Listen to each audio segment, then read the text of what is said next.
Lord, the light of your love is shining in the midst of the darkness shining.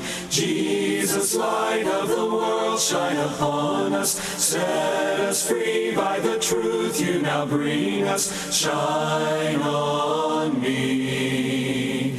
Shine on me. Shine, Jesus, shine. Fill this land with the Father's glory. Blaze, Spirit, blaze. Set our hearts on fire. Flow, river, flow. Flood the nations with grace and mercy. Send forth your word, Lord, and let there be light. Good morning and welcome to Let the Bible Speak. My name is Alex Meredith. I'm a minister for the Marquette Church of Christ and your host for today on Let the Bible Speak. If you were with us last week, we began talking about a passage in Luke chapter 12. And what we were talking about was the issue of money and specifically God's calling of Christians to financial peace. And I told you ahead of time, and we didn't quite get there last week, but I told you last week that it's probably not the kind of financial peace that you're thinking of. Because typically, when we think of financial peace, we're thinking about having so much that we don't even have to worry, right? That's normally the way that our world frames financial peace. I'm going to propose to you something a little bit different, and we'll get there in just a moment. But we're in Luke chapter 12, and we had been talking about this passage where Jesus was teaching this large crowd. This man interrupts Jesus. This is in Luke chapter 12, starting in verse 13. And he interrupts Jesus, telling him to tell his brother to split his inheritance with him. So we talked about how this command was rooted in greed and covetousness, and how this was really not the way to go about discipleship, not the way that the Christian faith is supposed to look like. And Jesus, really, the way he sums it up in verse 15, he says, one's life does not consist of the abundance of his possessions. And that's really the core of what we're talking about here. Understanding that our identity is not tied to our wealth, and that wealth has a place. It has a place in God's kingdom. It has a place in the church. But it's not the forefront of who we are, right? It is not the core of our identity, our wealth or lack thereof. So that's what we've been talking about. We then talked about the parable of the rich fool, this man who got very wealthy, and then he was trying to figure out what to do with all his wealth. He decided to hoard it and stow it away. We talked about how in the ancient world that was really seen as a very selfish act because you're not sharing the abundance that God had given you. And we talked about the dangers of greed and covetousness and everything that's associated with that, right? And so now we're picking up on some of these lessons that Jesus taught us through that parable. The first lesson we talked about was that materialism, greed, it's unsatisfying. It's unsatisfying because the stuff that you want, the stuff that you may end up getting, it can't live up to its promises. It can provide no eternal satisfaction. One day, it's not going to be worth anything. One day, you're going to be dead. I hate to be blunt about it that way, but that's the way that Jesus frames it. One day, you're not going to be here on this earth. You're either going to be dead, or Jesus is going to come back to judge the living and the dead, and it's not going to be worth anything. And then all that work, for what? Why? What was the purpose? What was the point, right? And so, materialism is unsatisfying. That was the first lesson we talked about. And then we talked about how materialism is the enemy of godly stewardship. Now, this is where we're going to pick up and continue. Because I think the problem at its core of greed, the problem of greed, is rooted in this misunderstanding of where wealth comes from, right? Because it's really easy to handle wealth selfishly if you think that it was all you're doing. This is what God tells the Israelites over and over in the Old Testament. You think you did this? You think you got yourself to where you are today? You think you did this all on your own? You didn't. It was me. I did it. Not me, of course. God. God is the one who provided all those things. And it's the same with wealth today, right? I think about James chapter 1, verse 17. All good things come from above.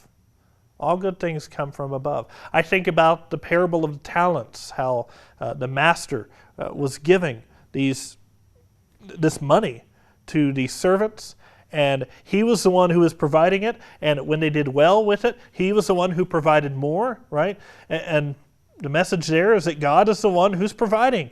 And if we deal well with what we're given, God will provide us more, with the expectation that we will handle that wealth wisely and in accordance with God's will and in accordance with God's kingdom, in order to grow His kingdom, in order to grow the church.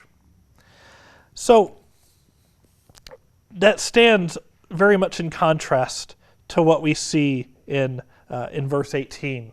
In Luke chapter 12, verse 18, again, this is back to the parable of the rich fool. Notice all the my's. I will tear down my barns and build larger ones, and there I will store all my grain and my goods. And I will say to right, everything in his perspective belongs to him. But once we reframe the narrative, once we understand that it is God who is providing us with every good thing that we have in our lives, the way that we deal with it becomes a lot different then, right? Then we start making wiser decisions. I love what Will Rogers once said. He was talking about our culture's habit of reckless spending. And he said this. He said, "Too many people spend money they haven't earned to buy things they don't want to impress people they don't like." Oh, how true that is. How true that is. So, when we think about godly stewardship, do you think that affects the way maybe we should think about saving or retirement even? Because typically, the model for financial peace goes self, family, others, or the kingdom of God, the church, or however you frame that. It's self, family, and then anything else. What if we switch some things around? What if God was first, the kingdom was first, and then family was next, and then we learn to become content with what's left? That's a very important word that we talked about last week in reference to 1 Timothy chapter 6, learning to be content with what we have. Paul says in Philippians 4, I have experienced abundance, I have experienced tremendous need and scarcity, and I have learned in all things and in all situations to be content. That's an important thing to learn. So, materialism is unsatisfying. Materialism is the enemy of godly stewardship. And then I think a third and really important lesson here as well is that financial peace is actually found through faith. Financial peace is found through faith. Now, I know that the initial reaction of some of you is going to be quite negative to this because, and I don't want you to misunderstand, a lot of people, when they think about financial peace and you associate that with faith, a lot of people think about the name it, claim it movement, the prosperity gospel movement, where if you just pray hard enough, if you just believe hard enough, if you just trust Jesus enough, Jesus will give you wealth beyond what you can imagine. He will give you whatever you want in the world.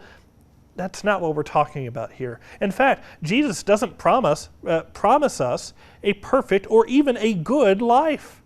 As we will learn throughout the course of the book of Luke, the call of discipleship is a difficult one. It's one that is sometimes arduous and painful. It is not one where God promises us Cadillacs. So financial peace found through faith, but again, not in the way that you may think. And I'll start by saying this. Greed often has a basis in fear, right? We're worried about what might happen tomorrow, so today we want to gather as much as we can just in case. We're worried about what may happen at retirement, so we want to gather as much as possible just in case. Now, there's a lot of potential misunderstanding here. I'm not saying we shouldn't save for retirement. I'm not saying that we shouldn't be wise and have money to put away for our future in any way. What I am saying is that oftentimes our accumulation and our desire for more accumulation can, if we're not careful, be rooted in a lack of faith, right? Because if we don't think that wealth comes from God, if we're under the impression it comes from us, then yeah, there will be a time when we're not going to be able to provide for ourselves. There's going to be a time when we're just not going to be able to do anything to earn money, whether it's because we're disabled or because we grow old enough and don't have the means, or we're not able to have a job. Whatever the case may be, there's going to be a time when we have to start trusting in God, that God will provide for us what we need.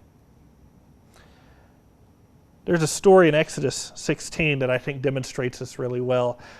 I'm not sure how clear this message is coming across, but I think this story demonstrates it quite well. In Exodus chapter 16, the Israelites they've just left Egypt. They were in slavery in Egypt. And mind you, although they were in slavery, they were given basic provisions to survive. Now, once they leave Egypt, there's sort of this question posed to Moses by all the Israelites: why did you lead us out in the desert? Are you trying to kill us? It would be better if we just went back to Egypt and stayed there. At least we would have food on our plates, right? Because here they are in the desert, they don't have anything. And it's in Exodus chapter 16 that God makes this promise of manna coming from the heavens. And every morning they wake up and there will be this dew-like substance on the ground, and they will gather just as much as they need for that day. And that's really important. They gather just as much as they need for that day. In fact, if there's any left over at the end of the day, it will rot. It won't stay good. It will rot and it won't be good in the morning. So each and every day, and there was an exception for the Sabbath, they could gather prior to the Sabbath for the Sabbath, but largely every day you had to go out and you had to get just as much as you needed for that day, which meant that every single morning when they woke up, they were totally reliant upon God's provision. They could do nothing for themselves. There wasn't food lying around in the desert. They were totally reliant upon God's provision. And I think that was the way that God was really trying to teach this interdependence to the Israelites. He was trying to teach them, look, you need me to survive. We live in a very independent culture today, and it's very easy to get the impression, I don't need God. I can do it on my own. I can do it by myself. And oftentimes when we try to do it all on our own, how does that work out for us? Not too well. But isn't there something to be said about that approach to wealth? Waking up every day, totally reliant on God's provision. And to be honest, I'm not exactly sure what that looks like, how to implement that. I think we've got to choose how to do that in each of our lives. But we need to learn to be reliant upon God and trust that God will provide for our future. And I think in the midst of all of this, I do think God calls us to financial peace. I want to read this passage. This is from Luke chapter 12, and we're going to start in verse 22. This comes right after the parable of the rich fool, where you see this rich man who's very worried and concerned about his future, and in response to that fear, he shows his greed by storing these hoards of harvest.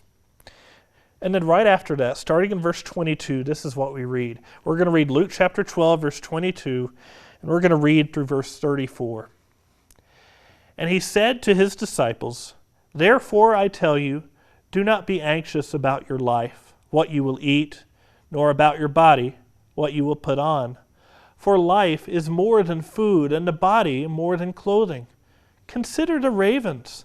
They neither sow nor reap. They have neither storehouse nor barn, and yet God feeds them. Of how much more value are you than the birds? And which of you, by being anxious, can add a single hour to his span of life?" I love that passage, by the way. What good is it doing you, right? To be worried and concerned about these things. Trust in God. Picking up in verse 26. "If then you are not able to do as small a thing as that, why are you anxious about the rest? Consider the lilies, how they grow. They neither toil nor spin. Yet I tell you, even Solomon in all his glory was not arrayed like one of these. But if God so clothes the grass, which is alive in the field today, and tomorrow is thrown into the oven, how much more will he clothe you, O you of little faith? And do not seek what you are to eat, and what you are to drink, nor be worried. For all the nations of the world seek after these things, and your Father knows that you need them. Instead, seek his kingdom, and these things will be added to you. Fear not, little flock, for it is your Father's good pleasure to give you the kingdom. Sell your possessions and give to the needy. Provide yourselves with money bags that do not grow old, with a treasure in the heavens that does not fail, where no thief approaches and no moth destroys. For where your treasure is, there your heart will be also." I have a confession to make. There was this last week, or I guess it was a week and a half ago now, you had Black Friday following Thanksgiving, and then you had Cyber Monday, the Monday following Thanksgiving. These times where a bunch of stuff went on sale, and it's supposed to be this time of buying gifts and doing your Christmas shopping, or maybe getting something for yourself that you really want. And there I was, and I was actually, very ironically, using a tablet that my wife had gotten me last year, a gift to me. And I was using this and scrolling through the list of all the sales. And I kept on thinking, oh, that would be nice. Oh, man, look at that. Wow, that's on a great sale. And I suddenly realized this is exactly what greed feels like. There I had this thing that had brought me some sort of happiness, I guess you could say. It was something that I had been wanting last year, and there I had it. And there I was the next year just looking at, well, what more can I get? What else can I get? And then I realized I don't need any of those things. Like, yeah, that would be nice. It would be great to have that. I might enjoy that for a while. But I didn't need any of it. And when I read this passage, the message really is about contentment. Be content with what you have. Trust that God is going to provide you with what you need. But everything else, I mean, he was pretty straightforward there in verse 33. Sell your possessions and give to the needy. What do you really need? Do I really need that tablet? Did I really need any of the other stuff that I was thinking about buying? And I didn't end up buying anything. I felt too guilty. But what does this passage have to say about those things? Maybe, and I'm just thinking off the top of my head here, maybe the call of discipleship is even more radical than I'm thinking. Maybe it is, well, just sell the excess. Get rid of the excess. You don't need it. Trust in God. He will provide for your basic needs. Maybe it's even more radical than I imagine. But the core of the message is trust in God. He will provide for you. He will give you what you need. And when I say what we need, I think we really need to think about that. What do we really need? I didn't really need that tablet. I don't really need a lot of the stuff that's in my home. I need food to survive. I need water. I guess you could say I need shelter. There are things that you need to survive, but a lot of the other stuff that we think we need, that we convince ourselves, I've got to have it, I have to have it, do we really need it? And is it possible that the resources that we would normally use to get those things could be used in other ways that would be productive to the kingdom of God? Could they be given to somebody who's in need? Could it be donated to a charity that would then help those who are in need? Something to think about and ponder. So when we talk about God providing financial peace, I think it's really important that we note the financial peace that God calls us to, it is not through an abundance of possessions. The financial peace that God calls us to comes through faith. It comes through a trust in God that no matter how bad things get, no matter how messy life gets, no matter how much we do have or don't have, we can be content because we know that God will continue to give us what we need. I love what Epictetus once said. He says, wealth consists not in having great possessions, but in having few wants. So it's about curbing our greed, curbing our covetousness, and making sure that that does not get in the way of our discipleship. And when we remember our eternal treasure, when we remember what is in store for us in the future, and that's some of what was talked about here. Provide yourselves with money bags that do not grow old, with a treasure in the heavens that will not fail. When we think about our eternal treasure, our desire for worldly treasure often diminishes as a result, because we're able to see it in perspective, and we're able to remember what's really important. It's not the new thing that went on sale last week. It's not the thing that you see at the store this afternoon when you go window shopping. What do you really need? God will provide it. Where we are in our culture, I think we've got to acknowledge that we are in a position of tremendous financial privilege. And with that privilege comes tremendous responsibility, I think.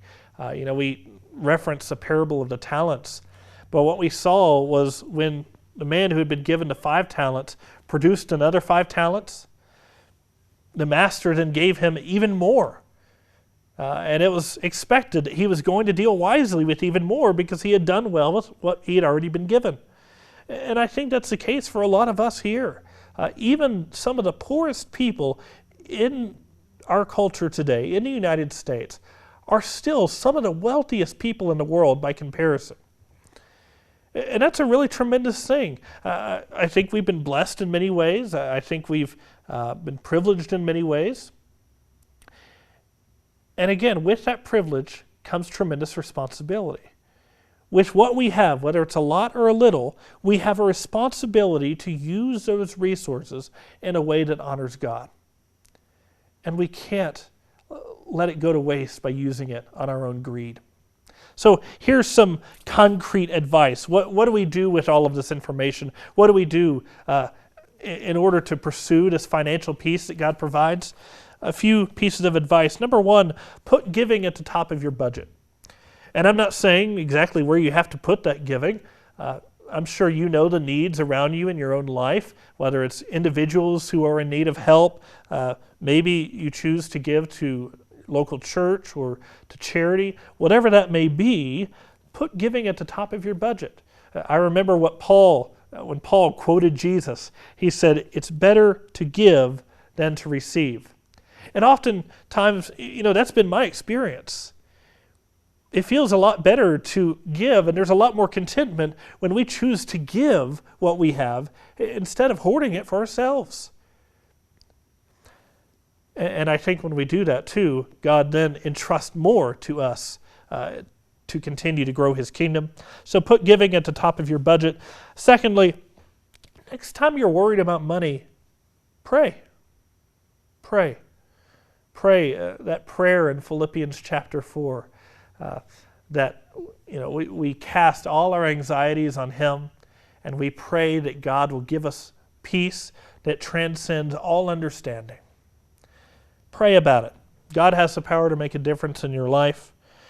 And then thirdly, remember your priorities. Whenever there is a choice between greed and the kingdom of God, choose wisely and choose the kingdom. So I hope that this walkthrough and this study on money and wealth and financial peace has been helpful to you. And really, when I look at this, it's hard for me to come across with any concrete, you need to sell everything you got right now, move out to the middle of nowhere. I'm not exactly sure what this looks like. That's something I'm still trying to work through, and I'll admit that to you. I'm still trying to figure out what this looks like in my own life. I'm trying to figure out what this looks like in the life of the church, but I keep on going back to that model of the early church that was back in Acts chapter 2. That's what I keep thinking about. I'll just read a brief portion of that once again. This is in Acts chapter 2, starting in verse 44. They all believed and were together, had all things in common. They were selling their possessions and belongings and distributing the proceeds to all as any had need. It's tremendous. And I think it gives us a really good picture of how to approach the wealth that God has blessed us with. And maybe if we approach it from that approach of generosity, maybe we can find financial peace, and maybe we can find contentment. We're about out of time. I want to remind you that we do offer what we call our Bible correspondence course. It's a set of workbooks you can work through. Let us know. We'll send you the first one. You'll fill it out, send it back to us, and then we'll provide you with each consecutive one. All of this free of charge, no charge to you at all. And if you need a Bible, whether it's for doing that workbook study, following along with the show, doing your own personal study, just let us know. Again, there's no charge to you for any of this.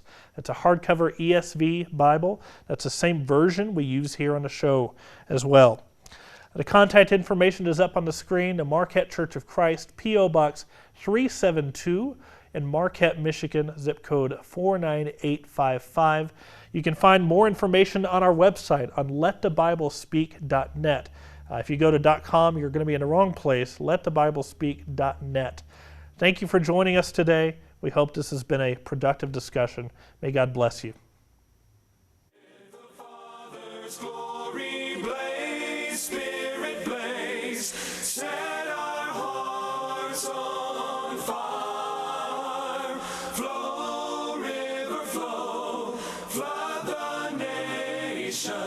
With grace and mercy,